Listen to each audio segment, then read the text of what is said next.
Hello everybody, welcome back to my channel. So in the series of pattern printing, this is the next pattern that we are going to print today.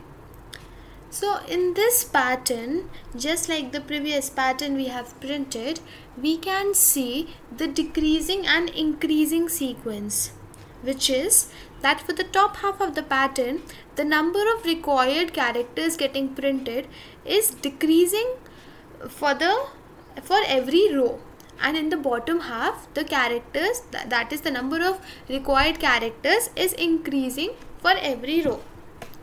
So just like in the previous pattern, over here we are going to introduce an if else block in which we will maintain that which part of the pattern is being printed. That is, for the top half of the pattern it has to enter the if block, and for the bottom half of the pattern it has to enter the else block. So how do we know that when the top half of the pattern is done and now we have to start the bottom half?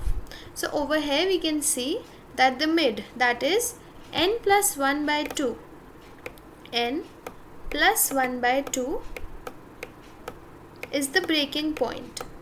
Up till this point, the number of characters, the required characters being printed, is decreasing by 1, and after this it increases by 1.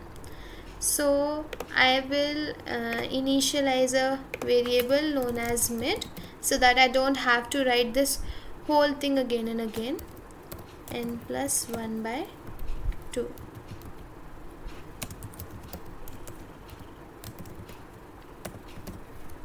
Okay, so now we have found the intermediate part from where our pattern gets divided.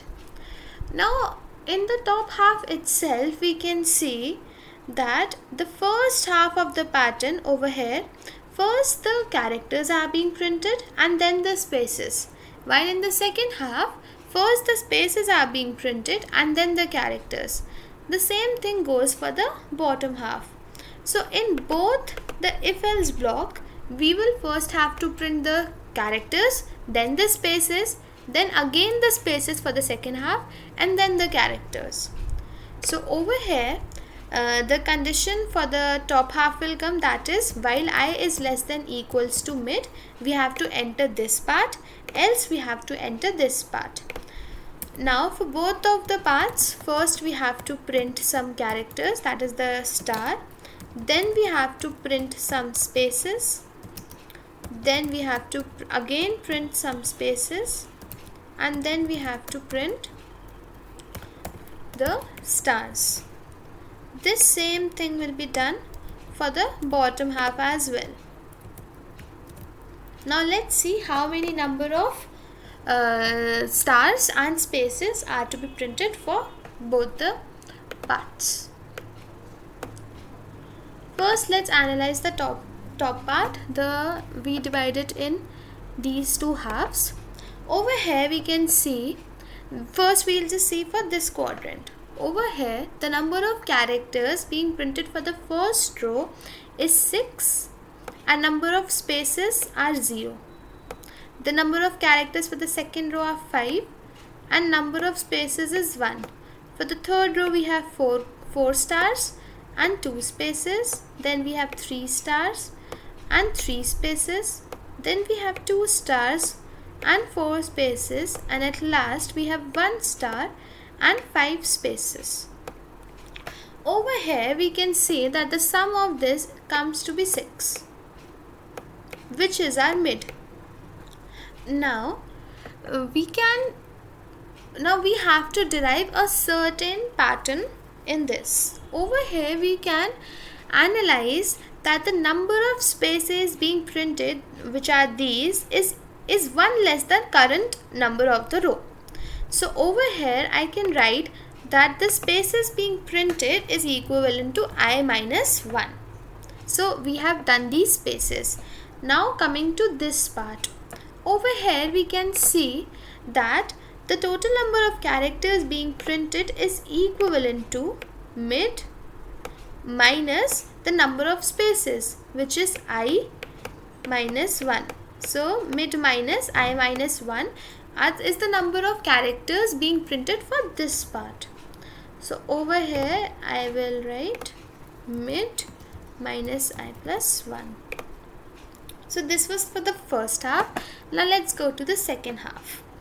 Over here we can see that the spaces being printed is 1 less than the spaces being printed for the left part. So over here we are going to write I minus 2. Here one thing has to be taken care of. We can see that for the first row and for the last row, the property of printing the stars is a little different than for the rest of the rows, because for the rest of the rows the number of stars being printed in the left part is equivalent to number of stars being printed in the right part, but whereas for the first and the last row it is not satisfying the pattern. So what we can do is, instead of adding it to the inner part, we can just simply print these number of stars before we enter the loop and after we enter the loop. So this part and this part will be handled separately, and since from row number 2 to 10 we have a same pattern, we are going to handle it using a loop. So over here I will print n times r star, and once we have printed it, we will take the cursor to the next line,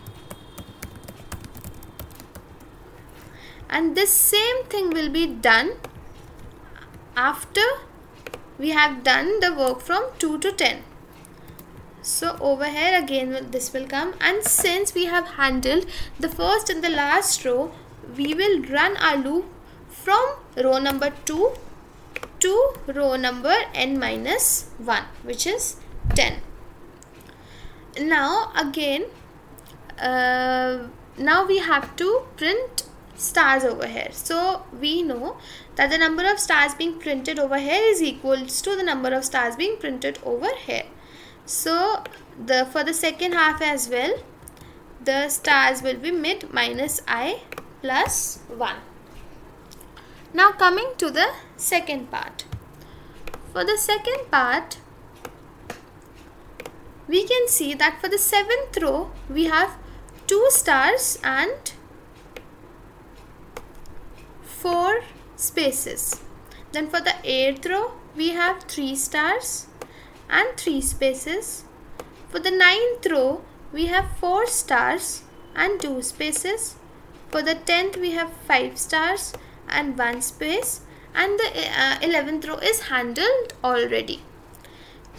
Over here we can see that the sum of the row number and the number of spaces comes to be 11, which is equals to our number of rows, total number of rows, and the difference between the row number and the number of stars being printed is coming, for this example it is coming 5, which is our mid minus 1. So over here we can say that the number of characters being printed is equals to the row minus mid minus 1. The same number of characters are being printed for this part, and the number of spaces printed for this part is 1 less than the number of spaces printed over here. So we can write the code as, the stars that are being printed is I minus mid plus 1. Similarly in the second half, and the number of spaces being printed is the total number of rows we have minus the current row number. And for the second half we have 1 less than the previous spaces that are being printed. So let's see if this works, and after this we will take the cursor to the next line. So let's see if this works. See, our pattern has been printed. Now we can verify it for a higher number of n, that we can take it as 13. See, our pattern has been printed properly. So this was all for today's video. If you like my videos, please subscribe to my channel, and if you have any doubt, leave down a comment below. And if you want me to solve some specific code you want, leave a comment with hashtag #CodeMyQuestion. Also, I am leaving the GitHub link for all the codes I am writing in the description. Thank you.